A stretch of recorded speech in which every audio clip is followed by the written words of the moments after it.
está iniciando aqui um novo programa. Muito prazer para você que não me conhece, meu nome é Cássia Aleluia e esse aqui é o programinha Canta e Prosa, que a gente recebe vários convidados, proseia muito, conta história, aprende muito com o outro. Nosso lema aqui é que a gente sempre tem muito a aprender com o outro e hoje, claro, não vai ser diferente. Nós temos aqui um super convidado. Hoje eu estou aqui na companhia do Paulo Henrique. Ele que é uma pessoa muitíssimo querida aqui em São Miguel do Passa Quatro. Seja muito bem-vindo, Paulo Henrique. É um prazer imenso te receber aqui. Então, simbora, pessoal. Vamos com tudo. Vamos começar o nosso bate-papo.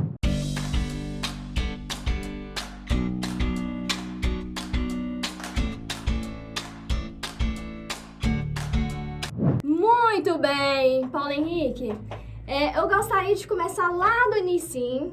Eu não conheço a sua história, então hoje a gente vai conversar aqui e vai ser um bate-papo muito bonito, porque apesar de eu não conhecer a sua história, eu tenho algumas noções. Nunca vi você contando a sua história, nunca vi seu testemunho, mas eu já vi que é muito bonito, eu já soube que é muito bonito, então eu adoraria conhecer um pouquinho mais da sua história aqui hoje. Eu gostaria de começar esse bate-papo entendendo um pouquinho mais. Você nasceu aqui em São Miguel do Passa Quatro? Sim, Cássia, bom dia, Bom dia. Para mim é um prazer estar com vocês aqui na rádio. Pelo esse convite, quero agradecer, a Deus, a você pela confiança, a todos os ouvintes, um bom dia a todos. Eu sou natural de Mara Rosa, Goiás, mas eu vim para cá, eu tinha 5 meses de idade. A minha família, meu avô, Valmir Baiano, muito conhecido também. Minha mãe é marinês, A minha família veio para cá à procura de trabalho, Estado da Bahia, eles saíram da Bahia procurando por serviço e chegamos aqui em São Miguel do Passa Quatro e assim nós se instalou aqui, Passa Quatro é conhecido como um povo acolhedor, A gente recebeu aqui esse amparo, meu avô conta, minha família, minha mãe conta que recebeu esse amparo das pessoas, decidiram ficar aqui e até hoje estou aqui. E aí a infância foi aqui, cresceu aqui, brincou muito aqui. A família aqui é grande, Paulo Henrique, você tem muitos irmãos? Muito grande. Tem um irmão chamado Valmir Luiz Souza Neto, conhecido por Neto. Aqui no Passa talvez até por nome não conheça, mas Cascão todo mundo conhece. Jenny, minha irmã. A Jenny é filha com a minha marinês, minha mãe, e o pai chamado Divino. Neto, filho de Sotanculano ali, parece Sotanculano. Por parte aqui da minha mãe mesmo, são só 3. Eu tenho mais 3 irmãos, parte de pai, mas não foram criados aqui. A minha infância foi aqui, escola, Foi aqui, estudei aqui. Inclusive, seu pai, estudei porque seu pai era professor. Vilmair, se a gente for procurar na história, Célia, Célia Costa, Oneide, Minéia. Então, as pessoas aqui, a gente são bem conhecidos por isso. Eu sou dessa época, da época onde a Dona Rosa ainda era diretora da escola há muito tempo. A gente foi criado aqui. E você gostava de estudar nessa época, Paulo Henrique? Gostava. Era estudioso? O fato é curioso, Cássia. Eu gostava de estudar, os amigos, Você falava, os professores me falavam, você tem uma inteligência muito grande, a gente vê em você que você vai se formar, que você vai conseguir, que você tem inteligência e quer. Só que, infelizmente, no decorrer da vida, eu encontrei uns caminhos que atrapalharam essa jornada da minha vida, que é o que a gente vai abordar aqui, Que faz parte do seu lindo testemunho, Isso. E aí, mas antes da gente chegar nessa parte, aí você estudou até o ensino médio aqui em São Miguel, terminou o ensino médio? Não. Você não chegou... Eu cheguei até o primeiro. Eu parei no primeiro. Bem naquela época que eles mudou, não existia mais primeiro, eles falaram nono. Naquela época foi quando eu parei mesmo. E aí, nesse momento, você parou já porque tinha entrado nesses caminhos que você citou anteriormente? Isso, eu já tinha me envolvido, no mundo das drogas, Já estava bem perdido mesmo nesse mundo. Foi por isso que eu parei. Quais drogas? Como que foi o primeiro contato com as drogas, Paulinho? O primeiro contato, Cássia, eu tinha 9 anos de idade. Eu comecei influências, amizades que muitas das vezes também estavam nesse mundo. É bom entender, porque a gente ouve muito e quando você se passa que você entende como funciona. Que não tem amigos nesse mundo e tal. Mas eu aprendi muito, assim, ao decorrer da minha libertação desse mundo, eu aprendi que muitas das vezes as pessoas que andam também nesse caminho também estão cegas. Então a gente não tem que atribuir, eu penso assim hoje, não tem que atribuir culpa a ninguém, Eu creio assim, porque desde da minha infância, minha família foi uma pessoa que sempre teve fé, pessoa que crê que a minha família ensinava os caminhos certos. A questão é que, de alguma forma, eu consegui desviar desses ensinamentos. Então, a gente não entra para um caminho errado sem que, se você tem um aviso. Eu entrei para o caminho errado, mas eu sempre tive um aviso que não era legal aquele caminho não era certo. E eu comecei a me perder com 9 anos, né? Comecei a fumar cigarro, cachaça. Começou com o lícito ali. Com o lícito. O cigarrinho. O cigarrinho, a cachaça. Daí, bebida alcoólica, quando der fé, já pulei para maconha, haxixe. Fui me aprofundando cada vez mais, cocaína, cola, thinner, benzina. Eu usava tudo, falou que é droga, eu já estava aprofundando. Todos os dias. E eu cheguei a aprofundar até chegar no crack. Quando eu cheguei no crack, foi aonde já estava bem, né, o caminho destruidor mesmo, já não tinha mais perspectiva de vida. A minha vida já chegou num momento assim, Cássia, que era tentativa de suicídio. Meu Deus. Por quê? Porque quem entra nesse mundo, querendo ou não, é igual eu falei, vai perdendo as alegrias, vai perdendo aquele foco que você aprendeu que era o correto, que é, né, viver em família, você constituir uma família, você andar, vamos dizer assim, na sociedade como cabeça erguida, a gente muda esse foco. E eu acho interessante dizer que quando eu comecei mesmo, eu me envolvia, eu falava que eu tinha o controle sobre aquilo. Eu me lembro que a minha mãe ia me aconselhar, porque eu nunca escondi, sabe? Sim. Quando eu entrei nesse mundo, eu nunca tive aquela, vamos dizer assim, aquela máscara de esconder as coisas. Eu falava, mãe, eu estou usando, minha família sabia. E eu imagino a dor, assim, a situação dos seus familiares ali naquele momento, né? Era muito sofrido. E aí eles tentavam te tirar e você fala, não, tá tudo sob controle. Isso. Ficava mais ou menos nisso. Quem, assim, particularmente falando, a gente que está usando, que está naquele mundo, a gente entende aquilo como a gente falava, né? Deixa eu curtir a vida. Mas e quando eles vinham conversar com a gente, aconselhar, a gente falava isso, disfarçava, querendo, falando que tá curtindo a vida, deixa eu em paz. Só porque a gente não entendia que era o melhor pra gente. Até um dia mesmo aconteceu uma briga em uma festa, que é onde eu, muito alucinado, briguei com policiais e soco e ameaça de morte. Aconteceu uma cena mesmo que ele chegou a tirar o revólver. E eu fui crescendo revoltado com isso. E hoje eu entendo também que o problema não era a polícia, né? Porque durante 11 anos da minha vida eu cresci revoltado com a polícia. Então, se envolve no caminho errado, tá errado, hoje eu reconheço isso. Estava errado, o papel deles é trabalhar nesse intuito, né? Proteger a sociedade. E ali eu cresci com essa revolta, mas hoje eu entendo que não era a polícia. O meu entendimento hoje é que o erro particularmente vem da gente. A gente não volto para o começo, a gente não pode jogar a culpa nas outras pessoas. E eu aprendi isso quando eu recebi a libertação. Que jeito? Eu internei em uma clínica de recuperação, onde tinha policiais da Rotan trabalhando voluntariamente para ajudar os viciados. Aí eu entendi que o problema não era a polícia, ele estava ajudando. Eles estavam lá para ajudar, para te tirar do buraco. Tanto é que eu estava com um machucado no pé que enfiava um dedo lá dentro. O policial era o que fazia o curativo. Aí o que acontece? A minha mãe, aconteceu situações que eu chegava em casa, minha mãe chorando, pedindo a Deus para me tirar daquela situação. E aquilo me revoltava cada vez mais, porque eu já não dava conta mais, eu tentava. Você usou, desculpa te interromper, mas você ficou nesse mundo mais ou menos quanto tempo? 11 anos. 11 anos. 11 anos. Eu vim procurar mesmo a minha libertação, que foi onde eu atribuo a Deus, que Deus me deu essa libertação. Foi aos 19 para os 20 anos. Por exemplo, eu internei em 3 clínicas de recuperação, chamada Metamorfose, Casa de Eurípides e Pré-Repouso, em Goiânia. Uma delas é clínica para doido. A minha cabeça já estava tão transtornada que era atitude de louco. Eu vi que eu não era doido quando eu cheguei lá. Aí eu olhei os doidos de verdade e falei, não, eu tô treinado, eu não sou doido. Aí o que aconteceu? Na época, eu agradeço muito a Marta Tobias, com certeza você deve conhecer também. Conheço demais, inclusive um abraço para toda a família da Marta, do Neuci. Isso, ela na época, como era policial, e ela vivia a situação, porque a minha situação era tão difícil, cara, que além das drogas, eu me envolvi nessa questão da polícia. E aí eles queriam corrigir e eu não aceitava. Aí foi virando uma questão que a Marta vendo e falou assim, não, eu conheço esse menino, ele é de família boa, ele não é desse mundo, só porque eu fui envolvendo no mundo. Ele precisa de ajuda. Isso. E aí o que aconteceu? Ela chegou uma época mesmo que ela empenhou em me ajudar, me levou, ajudou a arrumar essas clínicas para mim. Eu me internei só porque a dificuldade é tão grande que entra sobre o nosso tema abordado sobre a fé. Eu não conseguia parar. Eu pelejava, eu internei. Você já não conseguia, já não estava tinha no domínio. vício já, Isso, estava dominado mesmo, escravo. A droga mandava em mim. Ou seja, eu fazia, as minhas atitudes não eram aquilo que eu queria. Eu saía para a rua, eu voltava, não sei nem como, nem enxergava o que estava fazendo. E voltava. como que você tinha acesso a essas substâncias? As substâncias, a gente busca, né? Lógico, o acesso a gente ia, né? Quem vende, tem os traficantes, tem as pessoas E aí que você vendem. tinha o dinheiro e aí você trabalhava e o seu dinheiro ia tudo nisso? O dinheiro ia tudo nisso quando trabalhava.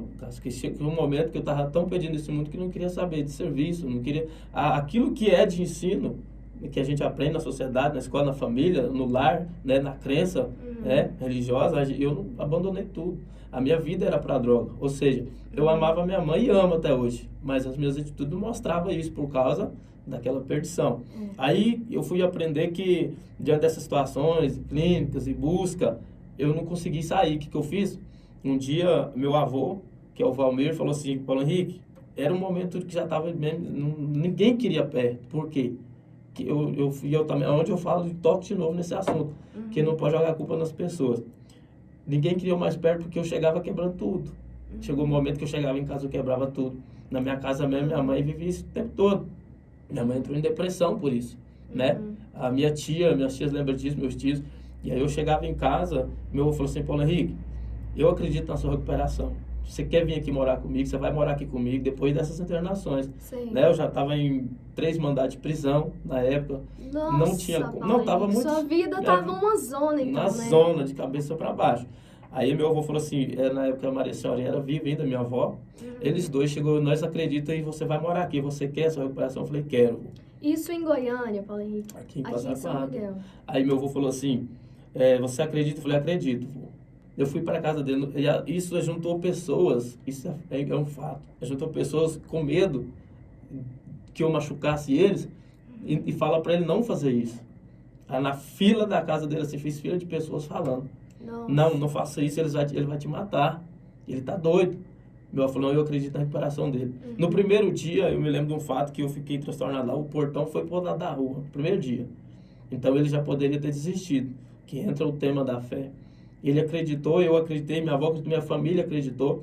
A minha mãe, nessa época, tinha se casado, foi para a fazenda, por isso que eu fui para o meu avô, porque eu não, também, minha mãe nunca deixou de ajudar, de falar, né? E eu imagino que isso é essencial, né, Paulo Henrique? A família, né? Essa base, você com os problemas que você estava tendo ali, eles ali acreditando, tentando te tirar, tentando te ajudar, né? Tentando, de todo jeito. Foram 3 internações. Uma, você internou e aí depois voltou, teve recaída. Isso. E aí foi internado de novo, teve recaída. Então Isso. Foram várias recaídas. Isso, várias recaídas. E aí eu fui morar com meu avô, né, tive essas recaídas, e foi onde ele me chamou para morar lá.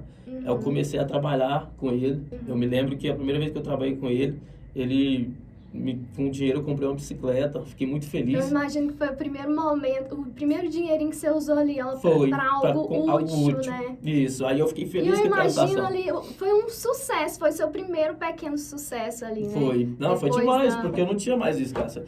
Durante aquela vida que eu tava, pra você ter uma noção, eu não tinha mais valor em nada. Pra mim, nada tinha valor, a não ser a questão droga.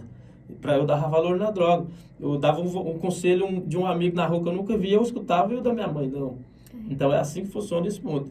A gente não entra pelo caminho certo, andava em trevas mesmo. Aí, entrando no tema abordado, fé. Meu avô teve fé. Eu acreditei naquilo. Mas um tema chave. Eu estava trabalhando na prefeitura na época, pagando TCO, que na época eu estava pagando 9 TCO pro promotor de justiça por depredar a cidade. Cada TCO funcionava assim, funcionava 3 meses de graça para o promotor na região da prefeitura, da cidade. Eu quebrei patrimônio público, vou estar pagando, né, nos patrimônios públicos. O que eu fazia? Eu quebrava as lixeiras, eu quebrava tudo. Hidrão de água, amanhecia tudo quebrado. Os orelhão, na época era orelhão de telefone, quebrava tudo. Então, lembrando o que você falou, você não tinha domínio do que você fazia, né? Era totalmente assim, não era você. Isso, né? quem me vê hoje não acredita. Tem muitas pessoas que falam assim, não, você não era assim não. A gente conversa com você, isso é normal. E eu acho interessante a gente bater esse papo aqui hoje, porque pode ser que alguém nesse momento esteja passando por uma situação difícil assim, e ouvir o seu depoimento, Paulinho, faz toda a diferença. E o tema-chave importante, como nós falou, né, que você falou que a gente ia abordar sobre a fé, entra nesse assunto por isso. Porque quando eu comecei a acreditar, eu tive uma família que acreditou, amigos que acreditou. É porque chegou nesse momento que a gente, pra você ter uma noção, a própria pessoa tentar tirar a própria vida, é que já está no fundo mesmo. Tá bem distante de Deus, está bem distante do que é né? Aí o que aconteceu? Eu comecei a crer. Um dia eu estava trabalhando na prefeitura, a gente foi jogar uns entulhos do outro lado do rio, ali no Zezé. E aí começou a chover, eu soquei debaixo daquela carreta. E o senhor que estava lá assim, ele já foi um alcoólatra e fumava. Seu Miguelão, pai do Paulo Henrique. Ele falou assim para mim, eu falei assim, Miguelão, eu já internei. Já fiquei trancado 8 meses dentro de casa para tentar largar essas drogas, esses vícios, e não consigo. O que o senhor fez para você parar com a álcool? Porque eu sei que o vício, independente que seja crack ou não, tudo é difícil. Alguém que quer parar, inclusive essa semana eu estava trabalhando na casa da Annelise, e ela falou assim, me ajuda, eu quero largar do cigarro, porque o cigarro está me prejudicando, estou sentindo que está fazendo mal e não consigo.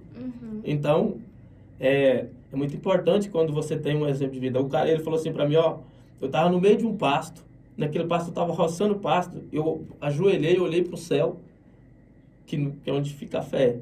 Eu olhei para o céu e falei, Deus, o senhor sabe que eu não estou dando conta, me ajuda. O que eu fiz? Eu repeti a dose. Quando eu cheguei em casa, lá na minha avó, eu ajoelhei na beira da cama, eu nunca chorei tanto falando com Deus.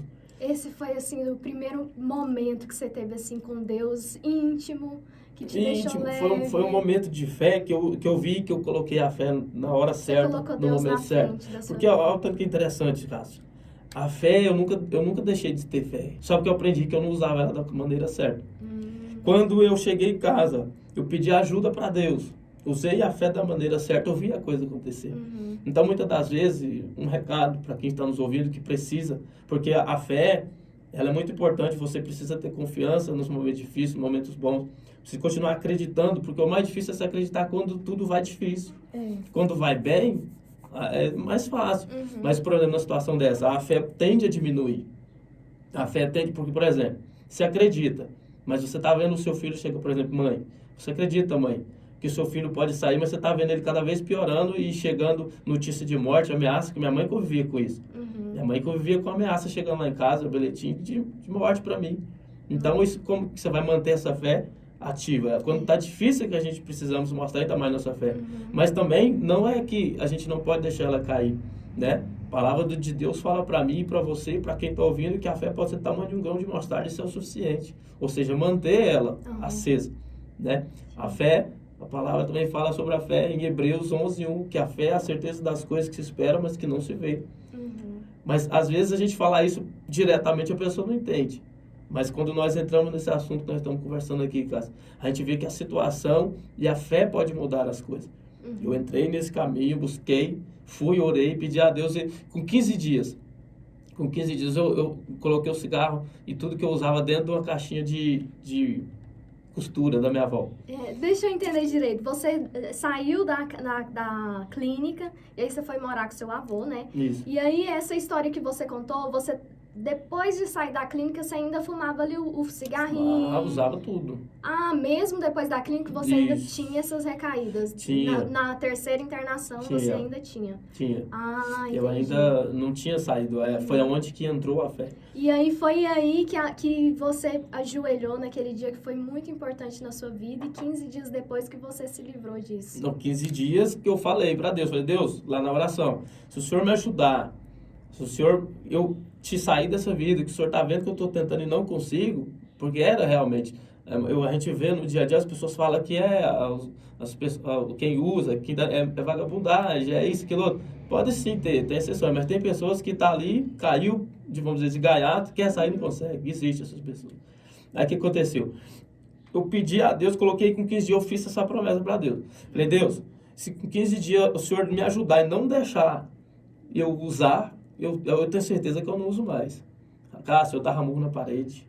Eu arranhava a parede com a unha, assim, ó, com a ânsia. Abstinência, eles falam abstinência é muito forte. E ela você domina. não chegou a tomar remédio pra controlar essa abstinência, nada? Quando eu estava na clínica, eu tomei. Mas nessa época não? Nessa época, não. Onde Nossa, entrou... Então foi assim, na raça foi mesmo. na raça, na fé mesmo. Aí eu aprendi a usar a fé da maneira certa. A palavra do Senhor fala em Tiago que a fé sem as obras são mortas. E a obra sem a fé é morta. Então, o que precisa ter? Entrou a fé, entrou as obras, que foi meu avô me ajudando. Entrou a minha... apoio, o apoio. Quando você tem fé e tem as obras junto, eu costumo dizer assim, não tem para Satanás. Né? Não tem quem vai destruir os seus sonhos, os seus planos. Por exemplo, você, eu sei essa sua história por conhecer desde criança. Você estuda, você corre atrás. Você sempre teve fé. Mas você teve uma rede de ajuda. Com certeza. Sua família te ajudou, com certeza. Te apoia. Então, essas são as obras. Por exemplo, tem uma pessoa com frio. Eu tenho fé e eu falo para ela que você seja aquentada. Eu falo para ela, isso é fé. Mas se ela estiver despida, sem roupa nenhuma, e eu não der um cobertor para ela, a minha fé não vai tirar o frio dela. É verdade. Então, é isso que eu estou tentando explicar, o que foi que eu aprendi que faz toda a diferença. Porque eu vejo hoje muitas pessoas tentando e muitas das vezes não está dando certo. Então, quando nós tentamos da forma certa, usando a fé e as obras, não tem para Satanás, não tem graça. E aí eu fico assim, eu estou sentindo a graça de Deus aqui, não sei se eu posso... Sim, eu tô... Estou sentindo a graça de Deus aqui, porque a gente começa aí já entra sobre o Espírito Santo. O Espírito Santo nos coloca isso, ele nos ajuda. Aí o que eu fiz? Eu comecei, firmei com meu avô lá, me recuperei. Isso foi o quê? Dentro de 1 ano e meio na casa do meu avô, morando e pelejando, as pessoas falando que eu ia matar ele, e eu sendo limpo, sendo liberto, eu parei com o cigarro, parei com a cachaça, parei com a maconha. Tudo de uma vez, foi nem não tudo. foi assim aos poucos. Não, foi tudo. Foi de uma vez. Foi usando a fé, parei, e já não, aquilo que me, por exemplo, a ânsia, a abstinência é como se você comer. Você tem fome, não tem? A abstinência da droga é a mesma coisa, você sente aquela vontade. Você fica, se você ficar com fome sem comer, vai indo, você vai enfraquecendo. A droga é a mesma coisa. Quando me vinha a ânsia do crack, mesmo eu ficava doidinho, dava muito parede. Por isso que eu era agressivo. Aí o que aconteceu? Eu comecei a me recuperar, comecei a buscando a Deus, eu comecei a congregar em uma religião, a buscar, né?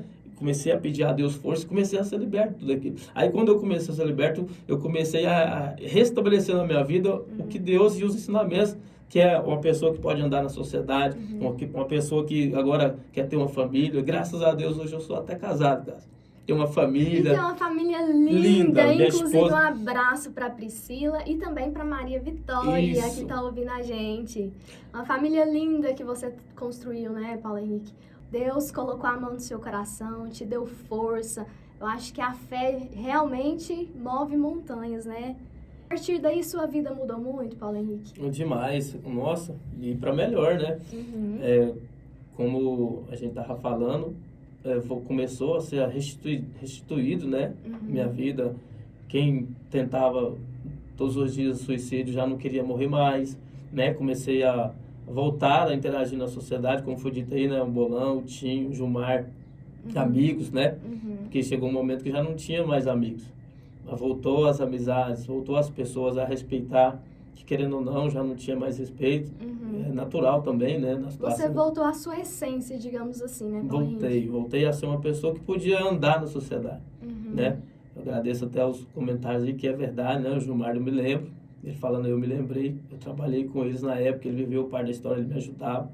Chegou um dia mesmo, eu lembro que eu estava dormindo numa calçada com as bandeiras, trabalhava para eles da política. Eu peguei essa bandeira e a bandeira era meu cobertor. Aí eles pegaram e dormindo, me levaram embora, no meu avô me ajudaram, a Terezinha, agradeço muito a eles também. A gente lembra, se a gente contar assim, a gente lembra de muita coisa, ele me lembrou aqui agora.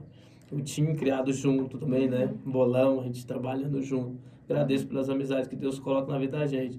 E mudou radical. Hoje eu tenho uma visão diferente. A minha visão hoje é poder fazer isso que a gente está falando. Eu acho que não foi para outra questão que Deus fez isso na minha vida. Primeiro, lógico, estabelecer. Mas agora mostrar para as outras pessoas que pela fé a gente pode alcançar grandes milagres. A gente pode alcançar a situação que já não tem mais jeito. As pessoas falam que não, muitas vezes, pela situação que está. Mas hoje a minha visão é mostrar que a situação não determina o seu amanhã. Não, o sofrimento que uma pessoa vive hoje, você que está ouvindo aí, gente, manda esse recado. Talvez você passe uma situação difícil, que hoje a gente vê muita coisa acontecer, um filho, né, perdido nas drogas, dando trabalho, um neto dando trabalho, um casamento que não está dando certo, um problema na sua família, talvez de saúde. Coloque sua fé em ação.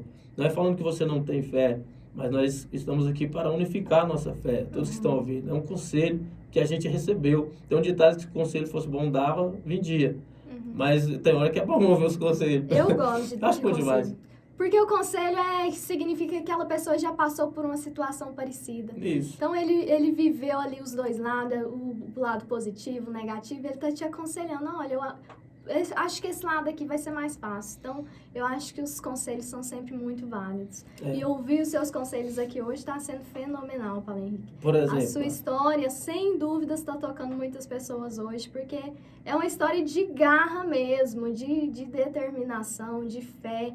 Muito bonito de se ver, viu? Por exemplo, Cássio, uma das transformações que eu gostei muito mesmo foi essa, a minha família.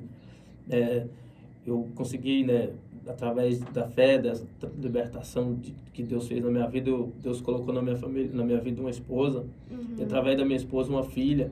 Detalhe, eu aprendi a viver fé. A minha esposa não podia gerar. Através da fé, temos a Maria Vitória, né? Através de buscar, através de crer. Então, hoje eu tenho a minha família e eu luto para aprender cada dia mais a ser um pai de família. A gente sabe que hoje em dia no mundo que nós estamos, não está fácil, mas não é nada impossível para Deus. Sim. A gente pode ser a diferença no meio de um mundo corrompido. Pode. Com certeza. E com Deus a gente pode vencer, sim. Usando a nossa fé em ação, praticando as obras, a gente pode mudar um pouquinho dessa história, né, que a gente está vivendo, que está tão difícil. É muito difícil. São Miguel do Passa Quatro é uma cidade de 5 mil habitantes, se tiver pouco mais. A gente vê, querendo ou não, impera as drogas nessa cidade e em qualquer lugar que você vai hoje. Mas também existem esses fatos que a gente sabe que é fato, não tem como correr disso. Deus ainda faz a libertação dessas coisas. Como que você acha que o jovem que está começando ali no inicinho, ele tem que acordar para a vida, assim? Tem algum conselho, assim, que você poderia falar assim, olha, eu sei que você está achando que pode, que você está com controle. Tem alguma coisa que você poderia colocar na mente deles para falar assim, olha, eu já passei por isso, não vale a pena. Qual conselho, assim? É a fé em primeiro lugar, Paulo Henrique? A fé em Deus em primeiro lugar, com certeza. Ter vamos dizer assim, buscar em Deus. E o apoio que você falou, né? Isso, buscar em Deus e ouvir a família, sua mãe, seu pai. Porque geralmente nessas questões, os conselhos do pai vai se tornando os filhos inimigos. Por quê? Porque os inimigos não querem ouvir o conselho. Então, escuta o conselho do seu pai, do seu avô, dos seus entes queridos, dos seus amigos de verdade. Porque o conselho do pai jamais vai querer jogar ele no buraco, né?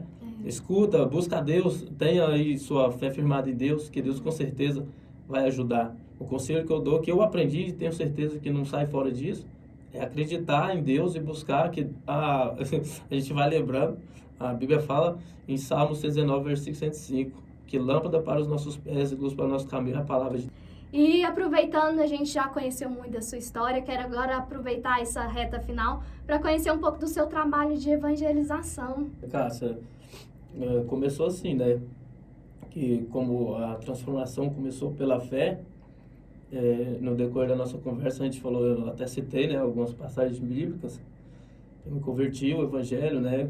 Fui para a igreja e comecei a me aprofundar, a conhecer, a entender mais como funciona, né, sobre fé, e aprendi, comecei a receber o cargo eclesiástico, porque Deus começou a me levantar nesse intuito. Foi onde eu disse, Ele me limpou deste mundo e não tem outra, vamos dizer assim, outro caminho para que eu venha fazer a não ser mostrar o que eu recebi, né? A dar esse exemplo. Nós somos uma testemunha do que Jesus pode fazer. Aí eu recebi o cargo, né, de diácono de início, né, depois de 3 anos. Hoje eu sou presbítero, né, até recebi também posse pela palavra do prefeito Jumaí. Obrigado, prefeito, eu recebo. As palavras têm poder, né? Eu recebo, se Deus quiser eu consigo chegar lá, porque a gente não quer regredir, não quer voltar para trás, a gente quer ir para frente. E o que eu faço hoje? A minha vida hoje, eu buscar a Deus, pregar o evangelho, mostrar esse caminho, que é o que a gente está fazendo aqui. Sim. A gente está mostrando um caminho de saída para quem está no fundo do poço. O que eu faço? Hoje é a minha missão. Casa de recuperações, eu levo o evangelho. Já fui muitas vezes nas ruas, quando eu tenho oportunidade para as pessoas. Eu também levo o evangelho, lógico, O livre-arbítrio. A pessoa querendo, assim eu faço. Uhum. Aonde eu estou? Hoje, as pessoas, por exemplo, as pessoas que eu passo que estão deitadas numa calçada, pego, levanto e dou apoio, né? Uhum. Quem recebia o apoio no passado, hoje dá o apoio. Uhum. É o que eu tenho no meu coração hoje. Por exemplo, eu chego numa pessoa que está precisando de um conselho, nessa mesma área ou até em outras áreas, que é relativo, tem pessoas que não estão vendo nada a ver sobre drogas, mas ela precisa de um amparo. A gente, querendo ou não, hoje a gente tem esse amparo para dar, Uhum. essa força. E o mais lindo da história é isso, Cássia, que você não tinha e hoje você pode ter. Isso é maravilhoso. Com certeza. Uma pessoa que precisava de, vamos dizer, de uma muleta, Uhum. hoje pode ser uma muleta para alguém que seja por um pouco distante de tempo, mas que seja um amparo, um ombro amigo. Uhum. Leve esse evangelho, graças a Deus. Por exemplo, eu recebo os convites hoje de estar levando esse evangelho. Quando as pessoas escutam isso, Uhum. a palavra de Deus, eu levo a palavra de Deus hoje, levo o testemunho. As pessoas escutam, querem saber mais disso. É igual está acontecendo aqui, a gente está conversando, e isso, querendo ou não, é um exemplo. Igual nós falamos, a sociedade vive isso hoje, Com as certeza. dificuldades. Então eu aprendi a crer nesse evangelho e hoje eu vivo para isso. Eu vivo para minha família, mas primeiramente hoje Deus é tudo. Eu coloco Deus em primeiro lugar na minha vida. Eu procuro mostrar porque eu sei que vale a pena esse remédio. Esse caminho é como um trieiro. Quem conhece fazenda sabe, o trieiro ali é onde as vacas passam, fica aquele amassadinho. Eu encontrei esse trieiro e quero mostrar para alguém. Estou seguindo ele. Ó, se você quiser vir aqui também, vamos lá que dá certo. Paulo Henrique, só me resta agradecer por você ter abrido a sua vida aqui hoje pra gente, ter abrido seu coração. No início, antes de conversar, eu falei assim, Paulo Henrique, eu não conheço nada da sua história, eu vou conhecer hoje. E você falou assim, cara, você pode perguntar tudo que você quiser. Então, assim, você ter abrido a sua vida para nós hoje, para todos os ouvintes, eu fico muito grata porque, sem dúvidas nenhuma, a sua história hoje chegou em vários corações, chegou no meu e eu tenho certeza que chegou em muitos ouvintes aqui. Então, eu te desejo muita saúde, muita paz, muita alegria, que você continue realizando esse trabalho maravilhoso que você tem feito, que você chegue em cada vez mais pessoas, que a sua voz chegue em cada vez mais pessoas, porque, sem dúvidas, é uma história que precisa ir muito longe, que é uma história de superação, de fé, de determinação, de garra. Gente, sem dúvida, é muito bonito de ver. Então, é isso que a gente deseja para você, Paulo Henrique. Muito obrigada, viu? Foi muito bom o nosso bate-papo hoje. Eu que agradeço, Cássia. Eu queria citar aqui também seu pai, né? José Afonso, não é isso? José Afonso, aleluia, a gente conhece ele como Zequinha, que também faz parte dessa história minha. Eu me lembro. Foi seu professor. Professor, né? Todas as vezes que pode abrir essa porta para a gente estar falando, ele nunca, hesitou. Você pelo convite, a sua família, sua mãe, seu irmão Jorge. Eu tenho um vínculo com sua família, por mais que a gente não é a vida inteira próxima, mas sempre eu já trabalhei com seu pai, eu já joguei no time do seu pai, eu tenho uma amizade com seu pai. Jogou a bolinha com seu pai no time, ele era professor. Ainda, Paulo Henrique? Depois que eu entrei nesse processo, eu parei. Parou? Né? Eu parei porque, igual eu falei, hoje para mim, eu não perco outro tempo a não ser isso. Sim. Eu procuro para isso, viver isso, porque eu penso que fazendo assim, eu vou obter mais resultados. Sim, né? É melhor para mim. Mas vou agradecer muito a você pelo convite aqui, aos ouvintes, né, que estão ouvindo, que Deus abençoe a todos, né, que possam encontrar também cada vez mais isso sem parar, né, crescente, né, essa fé em Deus. Obrigado pelo programa que abriu essa porta, que Deus abençoe vocês, o seu pai, eu gosto demais do seu pai. Zé, que aleluia, ele está na minha história e sempre vai estar. Amém? A gente que agradece, Paulo Henrique. Mais uma vez, muito obrigada. Tudo de melhor no mundo para você. Que você continue realizando esse trabalho maravilhoso.